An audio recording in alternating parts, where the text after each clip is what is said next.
Hey guys, Chris, Natural Progressive. I am back 2 days in a row. It's crazy.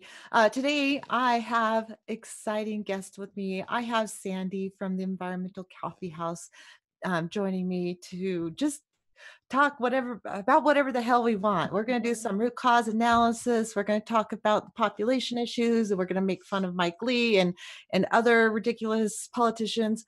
So, um, say hi, Sandy, and then we're going to go watch a video. Hey, everybody. This is great for me to be with Chris on the Natural Progressive. This is really an honor, and it's awesome to have another doomer chick. And she's now my new adopted sister, my little sister. You know it, sis. Thank you. Thanks for having me. And she lives rurally. Yes, and love it. Wouldn't have it any other way. Okay, so here comes a video of the ridiculous Mike Lee that it just blew me away. I did not know what to say about this. It's just a little clip. Evil, demanding sharp frickin' lasers on their heads. The Green New Deal is not the solution to climate change. It's not even part of the solution. In fact, it's part of the problem. The solution to climate change won't be found in political posturing or virtue signaling like this. It won't be found in the federal government at all. You know where the solution can be found, Mr. President? In churches, in wedding chapels, in maternity wards across the country and around the world. Mr. President, this is the real solution to climate change: babies. Climate change is an engineering problem. Not social engineering, but the real kind. It's a challenge of creativity, ingenuity, and most of all, of technological innovation. And problems of human imagination are not solved by more laws. They're solved by more humans. More people mean bigger markets for more innovation. More babies will mean forward-looking adults, the sort we need to tackle long-term, large-scale problems. American babies in particular are likely going to be wealthier, better educated, and more conservation-minded than children raised in still industrializing countries. As economist Tyler Cowen recently wrote on this very point, addressing this very topic, quote, "By having more children, you're making your nation more populous, thus boosting its capacity to solve climate change," close quote. Finally, Mr. President, children are a mark of the kind of personal, communal, and societal optimism that is the true prerequisite for meeting national and global challenges together. The courage needed to solve climate change is nothing compared with the courage needed to start a family. The true heroes of this story aren't politicians, and they aren't social media activists. They're moms and dads, and the little boys and girls that they are at this very moment, putting down for naps or helping with their homework, building tree houses and teaching them how to tie their shoes. The planet does not need for us to think globally and act locally so much as it needs us to think family and act personally. Moms and dads. The solution to climate change is not this unserious resolution that we're considering this week in the Senate, but rather the serious business of human flourishing. The solution to so many of our problems, at all times and in all places, is to fall in love, get married, and have some kids. Thank you, Mr. President. I yield the floor. Mr. President, fear has become an all too prevalent quality in American political discourse. And unfortunately, fear is unavoidable when debating the substance of the resolution before this body today. That is climate change, socialism,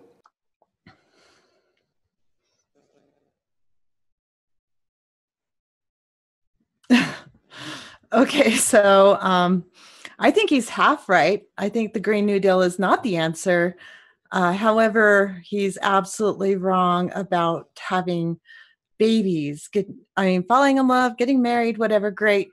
But babies are like throwing logs on a house fire at this point. We don't need to we don't need to be doing that. So, Sandy, what do you think about his presentation?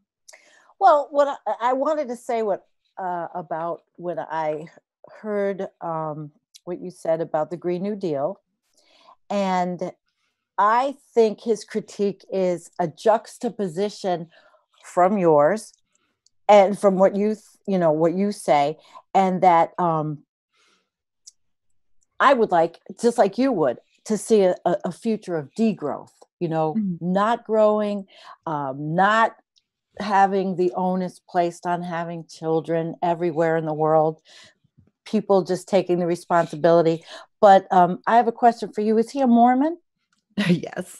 Okay. Pretty sure. Well, here where I live, it's the Amish that have a lot of children, but they don't have a footprint. They don't use, where I live, they don't use electricity. But as far as the capitalism and degrowth of our economies and moving in that direction, I agree with what you said. Mm-hmm. And so the Green New Deal is what we have, needs tweaking. But as far as Mike Lee, he's just a symptom, or he's a reflection of the propaganda machine. Yeah, he's a root cause. He's a root cause, like you talked about in your video. Absolutely. Yeah. For one, his patriarchal religion that rules the day. Believing that women are for baby making, right. and that man rules over all the planet, and also the LDS Church that reigns supreme here believes in man has control over everything. They everything on this planet is put there for man to use. And the LDS Church is one of the most materialistic places that I can even think of. Everyone has to be doing better than everybody else. Wow. They go to church and they compete with who's dressing nicer, who has the nicest dress. All the women have to wear dresses to go to church. They compete over having the nicer house. They think it's a blessing to be wealthy, and if you're not wealthy, you're not deserving. And that's why what it's what God wants. Yes. And if you're paying your tithing and you're living the way God wants you to live, then you receive blessings like more money and a better life. So they have a really big issue with environmentalists. They call them terrorists, environmental terrorists. Mm-hmm. So if you care about the environment, you're a terrorist. So yeah, they've been conditioned. Yeah. But I do think he's right about the Green New Deal not being the answer, just for the wrong reasons.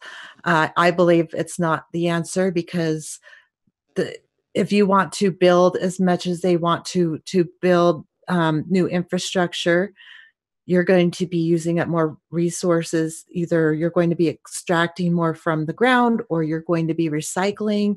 Either way, that's going to utilize a lot of energy that we shouldn't be utilizing. We need to live a lot more simple lives is what we really need to do, and reduce our footprint.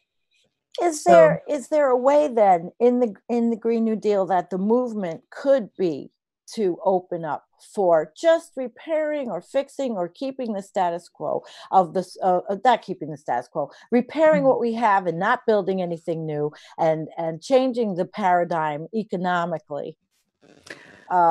Do we have a shot at this, do you think?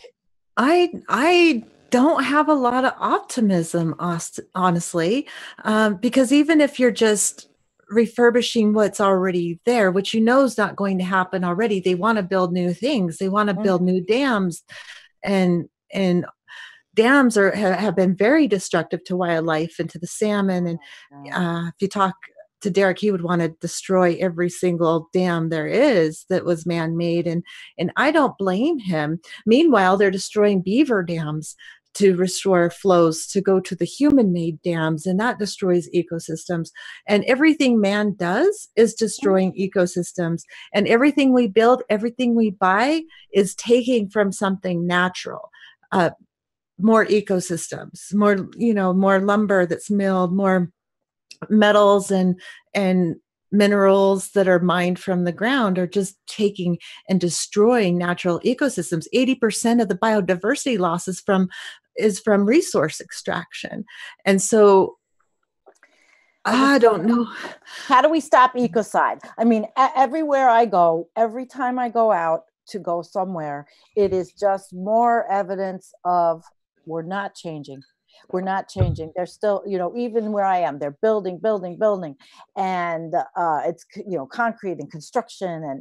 And although there was some hope on my way home the other day, because I passed the farm with a windmill and solar panels, and it was really sweet because they had a really nice setup. But of course, like you say, it's resources to build them. It's resources to manufacture it. So, I get overwhelmed with that. I do too. Trust me.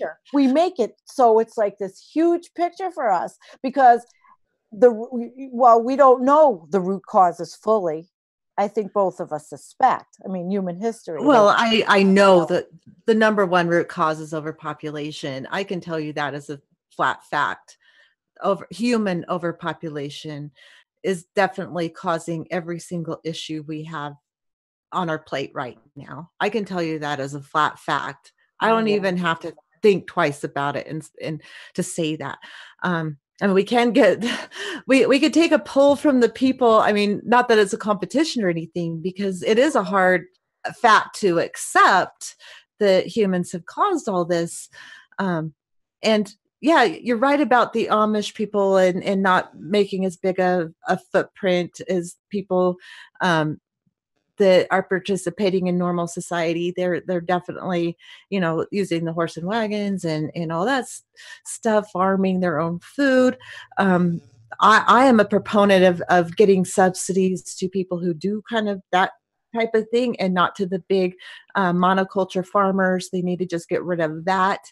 I'm a big fan of UBI, because maybe a lot more people could stay home and farm their own area, and pay their taxes and maybe grow food for the people around them that can't grow their own food. I've been keeping myself up at night trying to figure out these solutions. I don't want to say it's all over for us. It's just I'm realizing the real issues that we're facing that no one is talking about: biodiversity loss and overpopulation of humans. There's one thing, now this is really controversial, to stop or slow down, is to stop subsidizing daycare, stop giving tax credits the more kids you have. But you know how unpopular that would be in this country? In this state, yes. It would be in your state, yeah. And so that is a way, but people will never do it, because on the other side, if you stop funding daycare, there'll be screams of, that it's disproportionately affecting single mothers, but single mothers and poor population. So nobody's going to look at the behavioral modification required to do this. Right. No, they don't want to do that. But I think the biggest thing you can do to help the problem of single mothers is, number one, the UBI. So maybe they can stay home with their kids. And number two is, what you can do is make it very available to get birth control and get your tubes tied for free or very inexpensively. I think those are two things you could do really easily. It's totally humane and would help a lot of people.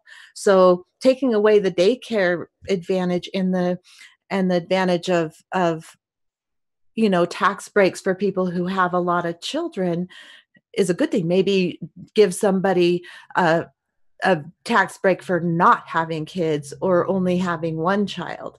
Yeah, well, that's as long as it doesn't go into the Chinese model, I suppose. No, let me just be clear. I do not support force. Of course not. Force. I know you don't. I'm making light of something very serious. That's all. Yes. Because I know.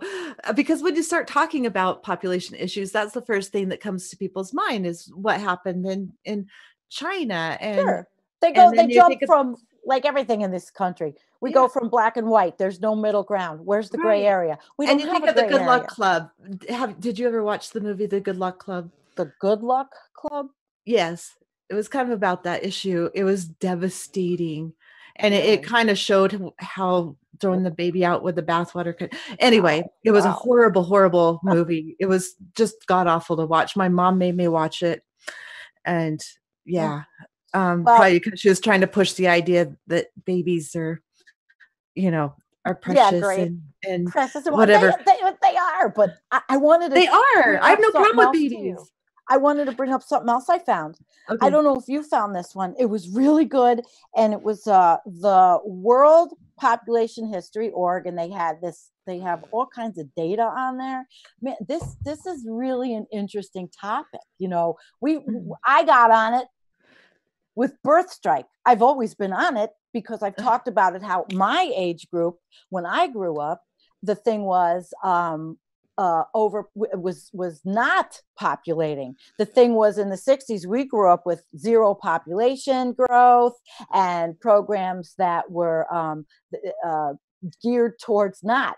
That was when Paul Ehrlich came out with the population bomb, but it was normal. And then it went away. It stopped. It just stopped. It went away. And then the 70s, 80s came. Everybody was having kids. Kids. But this is interesting. There's so much stuff out here, Chris, I found. And so tonight was my opportunity to actually, bring a couple of them up. That's all. It's nice to have you to share this with. It really is. And people need to talk about this, and they're really not anymore. Somehow it's become taboo to talk about all this. And I don't like that. And we need to bring in our people. Do you want to read comments before you go into this, or do you want to keep going on this issue? I'm not going to go into much. All I was just going to say is there's a lot of people out there that are doing statistical analysis. One guy is Warren Sanderson. He's from SUNY. Yay, Stony Brook. I love SUNY because obviously I was there, with SUNY. But his research interests are in population economic interactions, which include probabilistic population forecasting, measuring aging in ways that take life expectancy change into account, and the effects of education and other demographic changes on economic growth. It's really interesting stuff. And I don't think they've got the climate change equation in though yet. Some of that other stuff. Or biodiversity loss. Like that's what everything is missing. How often do you hear them talk about the climate change with biodiversity loss or population with biodiversity loss? They think, we can fit as many people on this planet, and so many miles per person to grow the food for them, but they're never considering that the animals need to eat too and have their own environments, their own ecology. Yeah, so there you go. That bothers me. It just does. I understand. I do. I really do. I think we feel similarly on a lot of issues, and it's nice. Yeah, it is nice to have. This is my community here, and I love it. And here we are bouncing this, and we have 26 people with us, and we've got my girlfriend who's also in Washington. Oh, Lisa's here too. Lisa Hauserman. She knows Rick Oz. Okay. Oz, just Oz. Oz is good. Okay, Chris Foster's here. He is awesome. He's one of my patrons. Here. Vegematics here, yeah. Yep. And Kent's here. Hey, Kent. Right on. Kent's here. Book Hermit's here. Bio. See, this is great. Hi, Maggie May. She's here.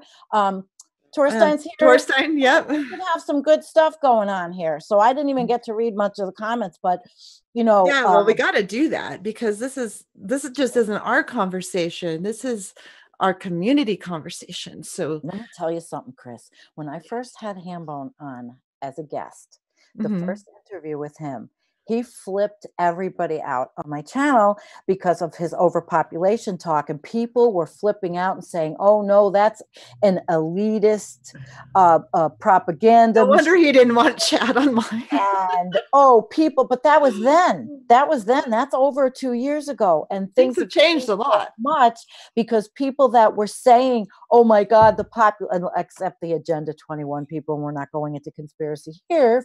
I won't, but but you know, they were saying no, it's the elite that you know, we can feed, you know, 11 billion, we can feed all these, and it's changed. Sure, if you don't consider the animals need to eat, but Right. then we can't grow the food with Right. without all the other species. So, and they have vertical farming is going to solve everything, and you know, there's always some. But well, they were starting it now. If they already did it, I mean, of course, there's small. Okay, if they did it to scale, and if they were already feeding the people we have already, which they're not, there's people starving in our own country. There's people starving all over the world, and it's getting worse. So yeah, I keep freezing. God, I can't wait to get my new internet. Anyway, what new internet can you get rurally that I can't? Well, I'm not as rural as you are. I can get slightly better. Is the hardwire? That's what I'm getting. Yeah, I can get. No, we can't do that. Comcast, which sucks. I hate Comcast, but it's a hell of a lot better than CenturyLink. And CenturyLink is like you pay for so many megabits per second, and you only get like a quarter of what you pay for. Oh, that was how it was when I had a satellite, and that was terrible. Now though, I'm just living with microwaves going right through me, and it'll be 5G pretty soon. Woohoo. Well, I know about that because I read about 5G, and I'm trying to learn about the spectrum on the radio wave spectrum, and that they're the smallest. You know, the 5G is like the smallest compared to ham radio, which, like, ham radio, if you think of bubbles, ham radio is a big bubble going by, and 5G is this. You can't even know. Well, I don't know how all that works. I just know there's that one of the schools here recently, there was a story that there was a cell phone tower put on one of the schools, and now the kids are coming up with cancer. And I don't know. I'm not an expert. I'm not even going to get into that one. No, we're not. But it's interesting to learn about the I guess the mechanics behind the radio waves. I thought it was for me.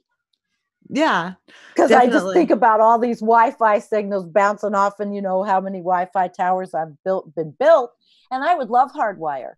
And that's what one of the people around here, she was running for Congress. She was trying to bring broadband rural internet so that we actually had an opportunity to not, you know, look like pixelated people when we're doing live streams.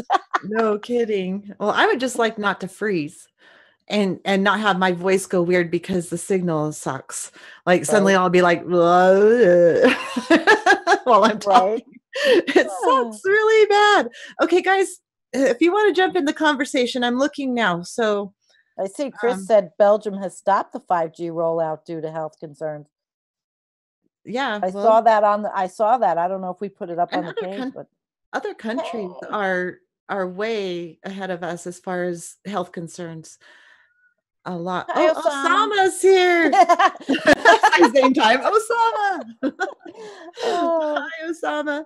He's great. We had him here in the summer in camp. We are so effed back there. It was just great. It was the East Coast Doomers party. Yuri Wonderwald. Oh, thank you for coming. I haven't seen you on my stream before, but thank you for coming. It's probably someone Sandy knows. Circle the Wagons, welcome back. Put it out. Yeah. No. He says we are living in a big microwave oven, and I believe that. It is. I never used to hear, and I know we're segueing off, but I never used to hear people dying of brain cancer, and one of my really best friends died of brain cancer, and it's just so and we're never going to know. I mean, while we're we're polluting everything. Yeah, my cousin died of brain cancer, so oh my God, I'm sorry. He had a baseball-sized tumor in his head, and don't put the phone by your head. But I mean, no. But no, that was a long time ago. It was at least 5 years ago that he passed away, and he had it since he was a teenager, and he was older than me. So, Fed says 5G is also a surveillance nightmare. Say, oh boy, I got everybody onto this tangent. I'm sorry, Chris, it's your show.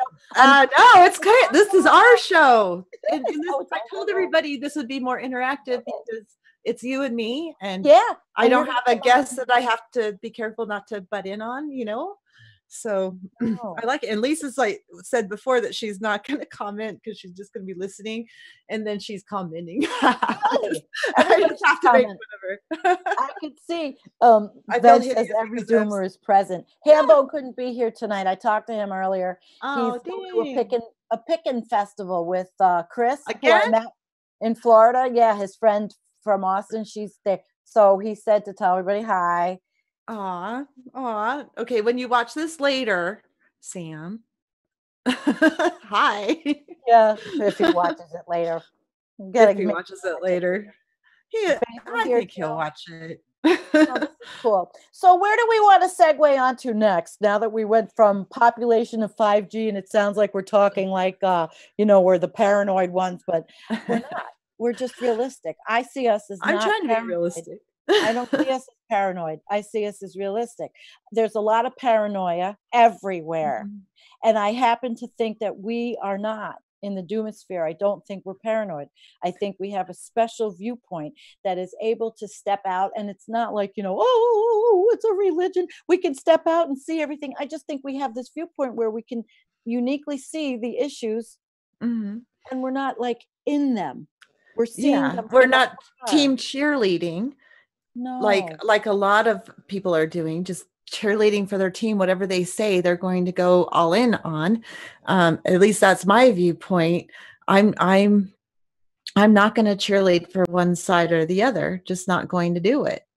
Um, I'm going to look at the facts and call it as I see it. And I was a big proponent of the Green New Deal, and now I am backtracking from that after finding out what I found out. And definitely, growth is not Yeah. going to help the situation at all. And it's based on growth. It's based on economy and building more things, which will That's the only thing extract that's going to sell. resources. What's going to sell with the American public? So it's all that we have, but I'm just wondering, okay, if it's all we have, can we try to make it better by voices like yours? Maybe if we just keep talking about it and maybe get some other people to understand what the issues are, and maybe they'll start talking about it. I mean, I do want to change things for the better. I do. I just don't see how that will improve anything. I mean, it may improve people's lives temporarily, but it would hurry up the inevitable destruction of the planet. Yeah. And I don't want to do that. I mean, I care. I'm not sure. I can't say because I haven't studied those parts. I haven't. Look at there's an article, if you just Google search raw materials extraction, is, I don't remember the exact percent of the biodiversity loss, and it will tell you. It's also a huge part of the CO2 and the pollution. So anytime you're extracting more from the planet, you're ruining other animals' homes, and you're polluting the air more. So if we scale that up with something like the Green New Deal, producing solar panels, those huge giant windmills that take a lot of cement, which is 4% of the problem. We've got them all over here. Mm-hmm. Yeah, we not exactly where I'm at, but I travel all over where they have them. But I thought it was the joke that they kill birds when Trump said it, but I researched it a little bit more. Yeah, they're killing birds and bats. They fly right into those things. There's some of that. I mean, it's not as huge of a problem as some parts. I think the pollution that's created by creating those, and I know this is like, everybody's like, oh, evil, you can't talk bad about the Green New Deal. It's just looking at the issues. I'm trying to reconcile all this in my head. That's what I'm trying to do is go through it logically, to find out what it would take to do what they want to do, and make sure that there's not going to be unintended consequences. That's what I'm looking at. I don't think they're looking at it. I think it's going to be taken over by the capitalists, and just to make money off of it. Yeah. Of course it is. Yeah, of course it is. Do you think there's going to be a leveling off period? I mean, technology is going to go on no matter what we do. I don't think it's going to stop. Humans are going to make things and do it. So I just wonder if, okay, let's say we did go over to a renewable economy and a green economy, like they'd like to see us transition off fossil fuels. Is there a leveling off when we stop destroying the environment? Will the population go down? Well, it will go down. It will definitely go down, but not voluntarily, and not in a fun way, not in a happy way. It will be by destruction of the planet, by either lack of food or severe weather events. Or I think the biggest thing that's going to happen first is the lack of food. We already lost 2 seasons worth of grain crops, which is the majority of the food supply. Out in the breadbasket. Yeah, from the flooding. Nicholas was talking about that on our show. Yeah, it's like that's huge, and we haven't felt it yet, but we will feel it. We will feel it, and yeah, food prices are going to skyrocket. I really suggest growing your own food, because you'll at least have something to go out and eat. We have chickens, and we have a garden. I want chickens, but my husband says no, it's too much work for me. He says just go down to Sonia, she'll give you your eggs or whatever. But I won't. But we do the same thing. We grow a big garden, and I have green beans, and I really don't buy very many vegetables, except I do like avocados. And you know what? I can't grow them here, I don't think. So I would give them up handily if I had to, because I preach local. We have to buy local, grow local, and eat geographically. Eat what you can from where you are. Right. We need to do more of that. Maybe learn how to can a little. I need to learn how to can. I mean, I did when I was a kid. I just got to relearn how to do it. So the work on that. Said only between 1% and 2% of the U.S. grainlands were impacted by the flood. I don't know. I'd have to ask Nicholas. He's got the statistics. Nicholas Humphrey. He is a meteorologist, and he comes on Environmental Coffee House, and he frequents the Facebook community, and he's got a Patreon. He's very knowledgeable, so he'd be the one I would go to. Yeah, I mean, I'm not an expert on it. I'm just going off of what I read about it. Absolutely.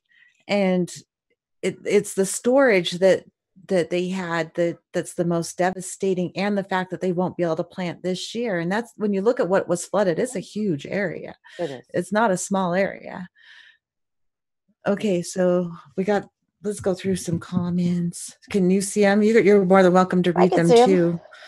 It's cool. I see there's some talk of geese. The blue ocean going event. South, Torstein. I have two geese. Oh, that's nice. But he was saying something about we're talking about the blue ocean event, but you know, if we're going to have it or not. And as we were talking the other day on our live stream, that we're already in a blue ocean event, even though it's not a blue ocean event, like one event. We're leading up to it. We're seeing the catastrophic weather from these things. So I suppose that if it really does go overly, you know, we get the ice-free Arctic for the certain amount of time, you know, then we're going to say, oh, holy shit, look at this. And then the Russians are going to go, oh, let's see who can break through faster with our non-ice breaking big ships, so we can just go drill somewhere more. I know, they're already fighting over who's getting that area where they can reach now, where the ice isn't. But Torstein, you're the expert on the ice up there. I don't understand why you're asking us. Hey, Robin Dada's here. Hi, Robin. Hi, Robin Dada. Shout out. Shout out. Kent Dill. Thanks for coming. Aries Martin. Dr. August Dunning says humans does not have long. Well, I mean, all of this can be conjecture, and we really could go to 10 years or whatever. We could go tomorrow if the methane bubble bursts or whatever. Right, but you know, we live deliberately. You know, we have an awareness, and if you live with an awareness and purposeful action, like Derrick said, even if it's one thing, you know, you take the necessary steps to craft each day deliberately. That's what I've been doing, even though I hurt like a mother effer, and my life is compromised terribly. But I have a couple of, you know, stinking mice to get through. But I don't want to. I've actually done that since I've kind of recovered from my second surgery, when I could finally walk around decently. I started doing everything I possibly could do. I rappelled off mountains. I started rock climbing. Yeah. And, you know, that's important. Doing fun stuff. Like I love camping. I will camp every minute I possibly can because that's the only time my heart isn't racing is when I'm up in the mountains, just enjoying nature. That's the only time. I was raised in the country. The mountain was my backyard. So this is, kind of rural, but it's still way more city than I'm accustomed to. Damn freezing. How beautiful that is. And you know what? When I was your age, I was working out at the gym. I was at body combat. I was riding my motorcycle. I was punching, kicking. I was doing, dance. It was like a modified martial arts thing.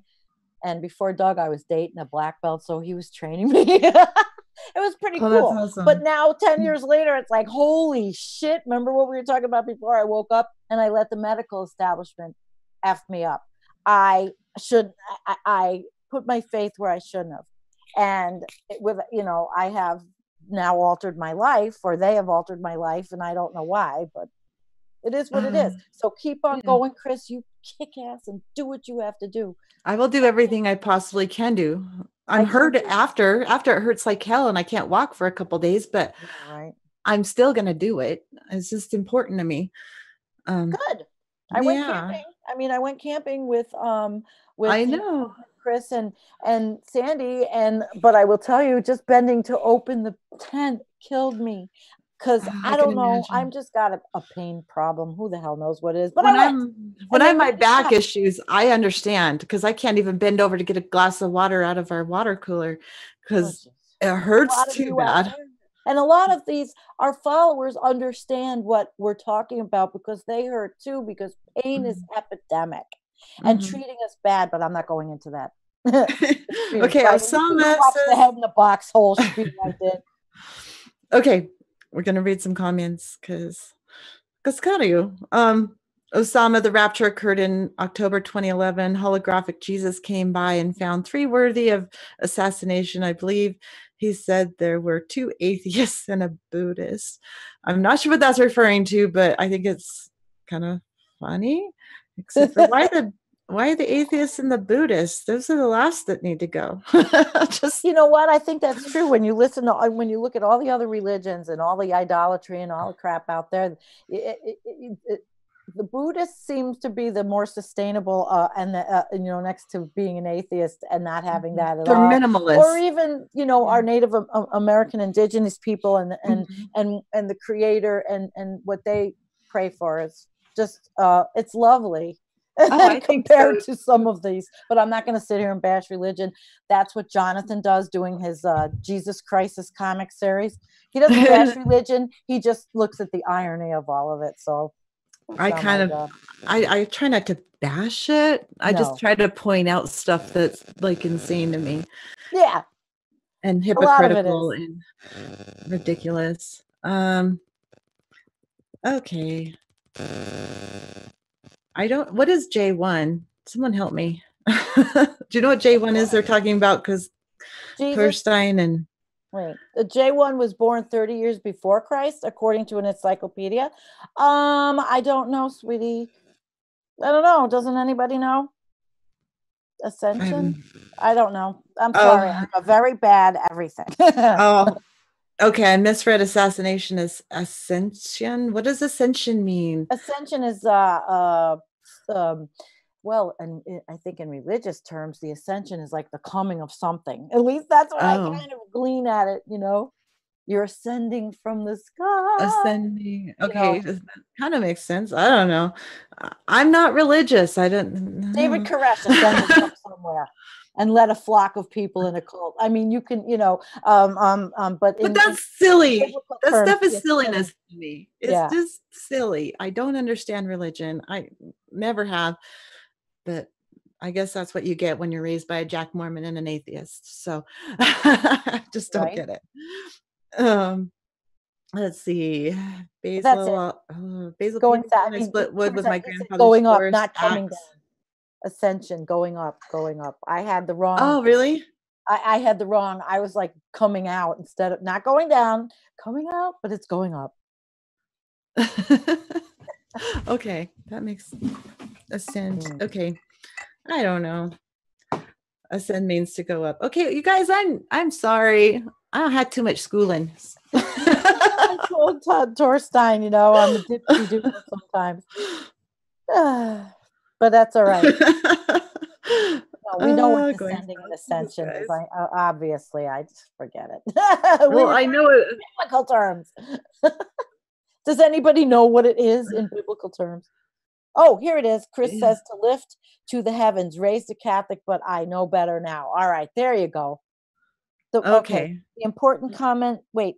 Oh, if you're talking about real things ascending, I understand that. I've just never heard that tense of it. Ascension, or right. is the that rapture is ascension. That's what Basil said. Okay.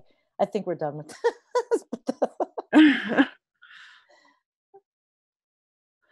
Yes, he said what? But the important comment was we are right now at the lowest Antarctic, and global sea ice extent ever recorded. Was that it? Yes. That was just on Paul Beckwith did a video on that yesterday, I think. So, I mean, it's important to watch this stuff. It's sobering data. That's what Lisa's still lurking. Sobering data. That's what what's his name calls it all. Sobering data. It is, and that's why we're getting the weird weather, and it's going to be worse. They had the hurricane forecast, and they're expecting 2 major hurricanes this year. So I bet you it's more. I don't know. I don't want that to happen, mind you. Right. Nobody does. Nobody does. I don't know who's watching, but Lori was here earlier, and she's from Houston, and she's gone through so much, and then they have chemical fires, and I wouldn't want to see them get hit by another hurricane. And the water gets polluted by all that flooding as well. The groundwater gets polluted by the flooding. It goes into all the chemicals and all that, and the sewage goes into the groundwater. And that's why I tend to think we're going to have water and food issues coming up because of those 2 things. You're right. Of course. I mean, a lot of the scientists are saying the same things, but nobody's listening. No. As long as they can open that can of tuna fish, they're fine. You know? Yep. So we got to figure out what we're going to feed. You know, when the food shortage comes, what are we going to feed our cats? Let them out to get whatever mice are running around. My cats are already outside. Yeah, mine aren't, because I don't want them to get eaten at night. They'll get eaten.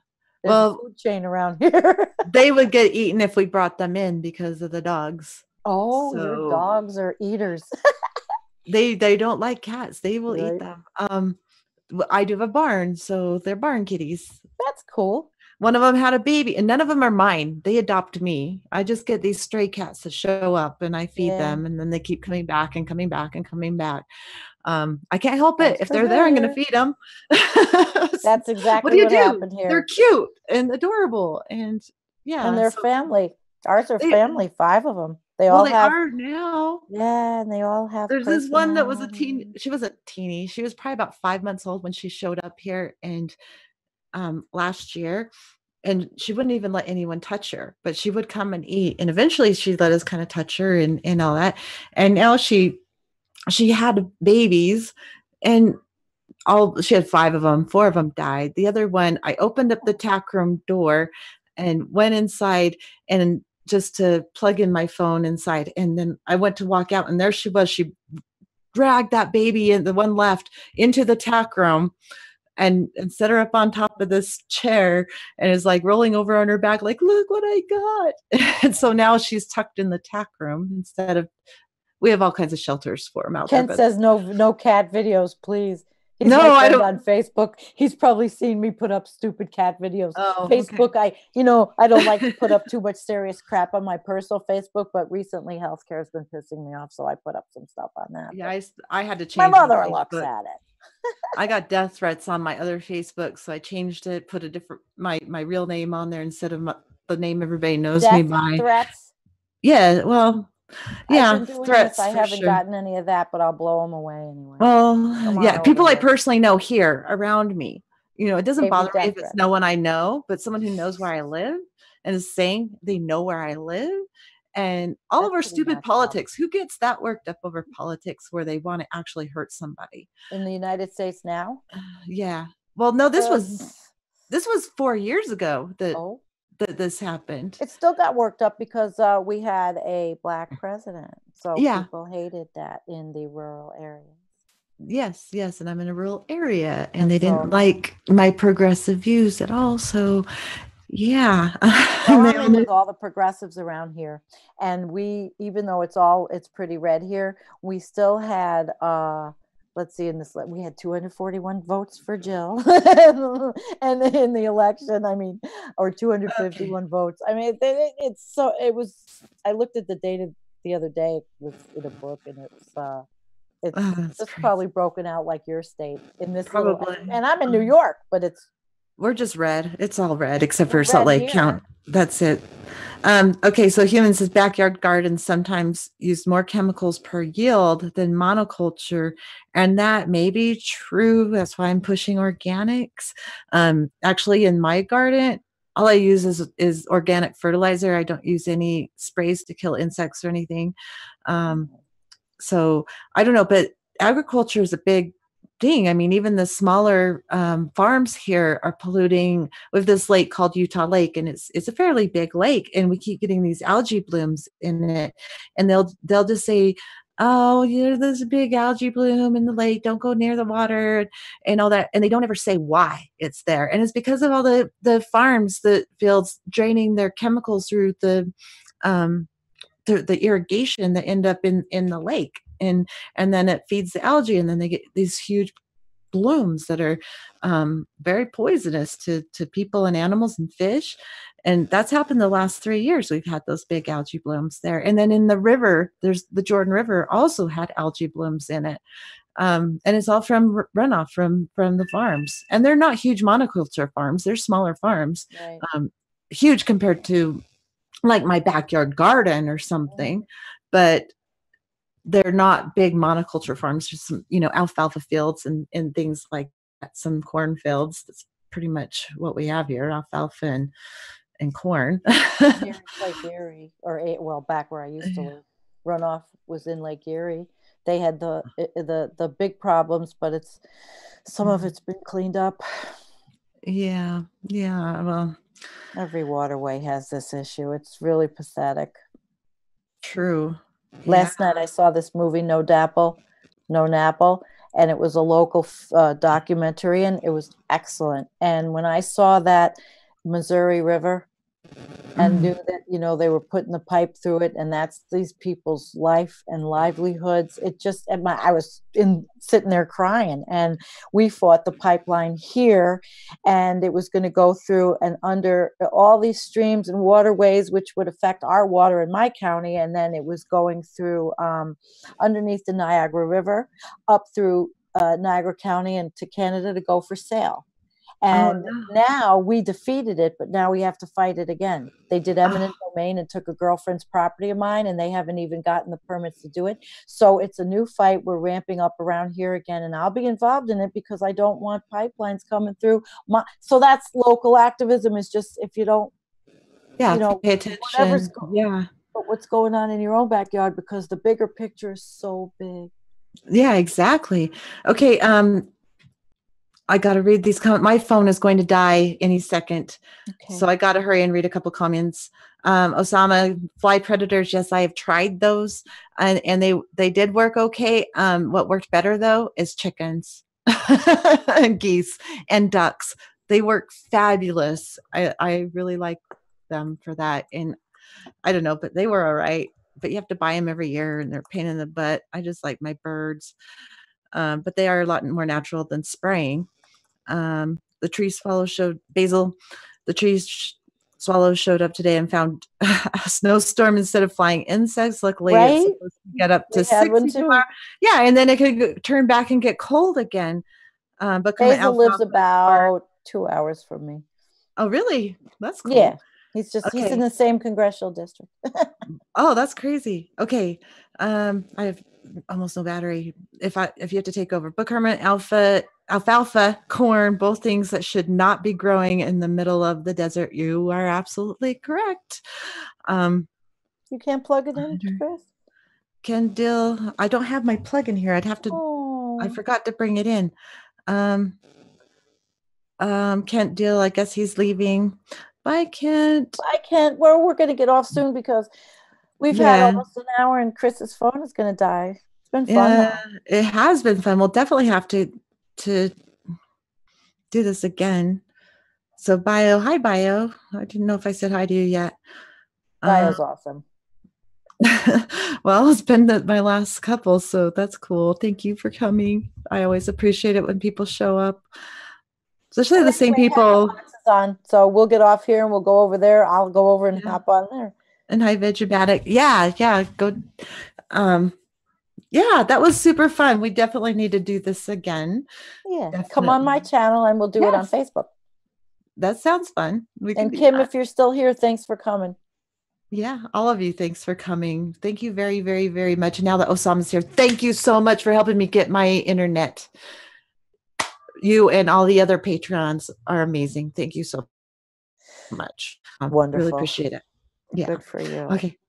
All right. We need to close this out. Thank you so much, Sandy, for joining me. Thanks for having me. And we'll definitely do it again. Thank you guys so much. We will talk to you very, very soon. I'll be here Wednesday with Will Falk, I believe. Cool. Yes. I'll be in Wyoming, so I don't have my sound, but we're still going to do it. Great. All right. And I have Tuesday, I have Warren from Extinction Rebellion on Tuesday night. Oh, nice. Nice. I have to watch that. That'd be cool. What time? We're not exactly sure. I think 9 o'clock Eastern time. Send me a message. I will. So I'll let everybody know. We're going to do a little ad. So, because the cool. Extinction Rebellion kickoff is April 15th. Awesome. Oh yeah, that's right. That's a big thing. If Yeah. anyone wants to come and promote it on my channel too, I'm all for it. So all right. Sweet. Promote away. Bye guys. Bye guys. Have a good one.